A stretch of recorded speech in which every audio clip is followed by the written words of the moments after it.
विरोध हुआ, लगातार विरोध हुआ, आपके कुछ साथियों ने भी विरोध किया। कैसे देखते हैं ई टेंडरिंग पॉलिसी को आप? क्योंकि देखिए लगातार अब भी कुछ एक सरपंच ये कहते हुए नजर आ रहे हैं कि ये जो पॉलिसी है सरकारों के जो हित हैं उनको खत्म करने का प्रयास सरकार, हरियाणा सरकार कर रही है। देखिएगा, ये अकाउंटेबिलिटी के लिए जो ई टेंडरिंग की तरफ सरकार का एक कदम था, मैं इसको कहूंगा और एक बेहतर कदम है।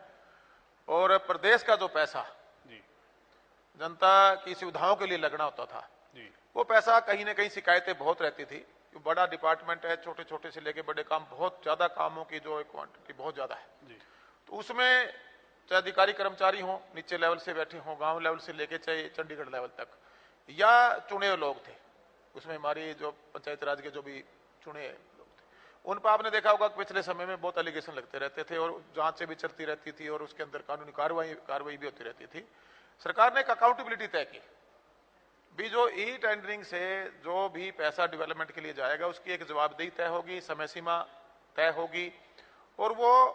जो मैनुअल काम होते थे सिर्फ वो सॉफ्टवेयर के माध्यम से होंगे, टेंडर प्रोसेस से होंगे, और उसमें उस काम को हमारे हरियाणा प्रदेश का हर नागरिक देख पाएगा।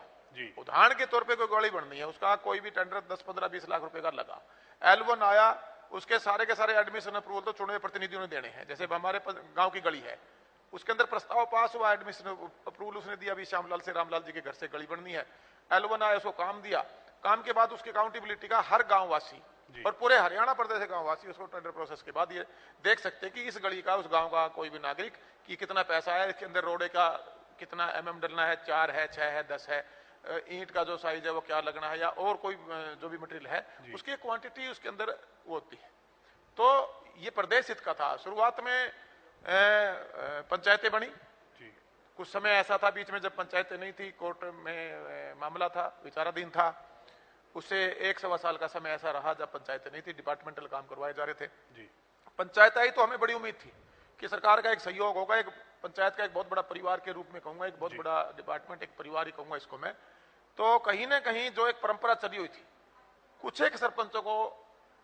हो सकता है उसमें कोई भी लोग, उनका मैं यहाँ चर्चा नहीं करना चाहूंगा, उन्होंने उनको भ्रमित किया और ये मैसेज देने का काम किया कि कहीं ना कहीं आपकी पावरों को डेलीगेट किया आपके साथी भी भ्रमित हुए क्योंकि आपके कुछ साथी विधायक भी उस पर भी मैं आऊंगा। हम पहली सरकार कहूंगा कि पहली सरकार ने सरपंचों को सम्मान देने का काम किया,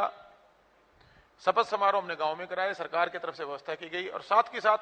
मंत्री को ढूंढते थे, सरकार को के पास काम के लिए चंडीगढ़ आते थे, हमने व्यवस्था बदली, हम जिलावार गए, संवाद प्रोग्राम हुआ, फीडबैक लिया गया, सुझाव लिए गए, डिमांड ली गई।